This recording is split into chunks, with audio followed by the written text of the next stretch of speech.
ஹாய்ங்க. பிரியாணிக்கு தேவையானது பார்த்துடலாமா? பட்டை, கிராம்பு, பிரிஞ்சி இலை, பெருஞ்சீரகம், நெக்ஸ்ட் வெங்காயம், பச்சை மிளகாய், தக்காளி, புதினா, கொத்தமல்லி, பச்சை பட்டாணி, கேரட், பீன்ஸ், இஞ்சி பூண்டு பேஸ்ட், வரகரிசி மெயின்.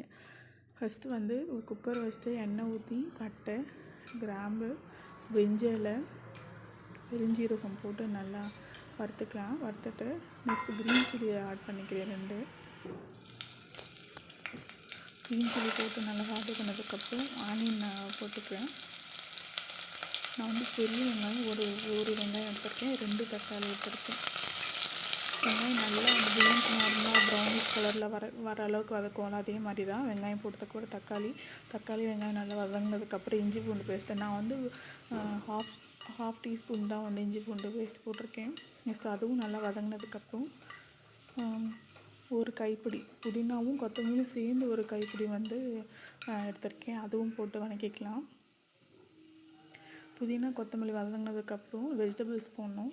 நம்ம வச்சுக்கிற பீன்ஸு, கேரட், பச்சை பட்டாணி அண்ட் மீல் மேக்கரும் எடுத்திருக்கேன். அது 5 மினிட்ஸில் சுடுதண்ணியில் ஊற வச்சு கட் பண்ணி வச்சுருக்கேன். புளிஞ்சு கட் பண்ணி வச்சுருக்கேன். அதுவும் போட்டுக்கிறோம். அதுவும் நல்லா வதங்கினதுக்கப்புறம் எண்ணெய் கூட நல்லா வதங்கினதுக்கப்புறம் மசாலா ஆட் பண்ணணும்.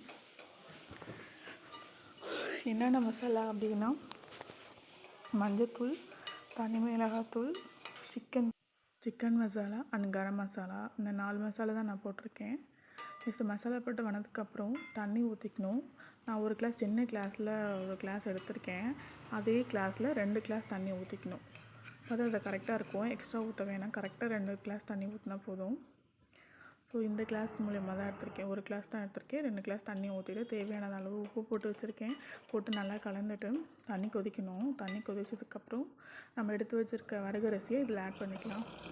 ஆட் பண்ணிவிட்டு 2 நிமிஷம் கொதிச்சதுக்கப்புறம் நான் விசில் போட்டேன்.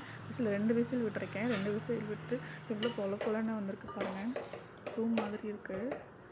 அன்றைக்கி கரெக்டாக நம்ம தண்ணி அளவு வச்சா கரெக்டாக இது மாதிரி வந்துடும். இல்லை எக்ஸ்ட்ரா வச்சா கொலன்னு ஒரு மாதிரி ஆகிடும். ஹெல்த்தியான வெர்ஷனுங்க, ட்ரை பண்ணி பாருங்கள். இந்த மாதிரி ஹெல்த்தியான வெர்ஷன் ஃபுட்டு வேணும்னா என்னை ஃபாலோ பண்ணிக்கோங்க, சப்ஸ்கிரைப் பண்ணிக்கோங்க, லைக் அண்ட் ஷேர் பண்ணுங்கள். தேங்க்யூ.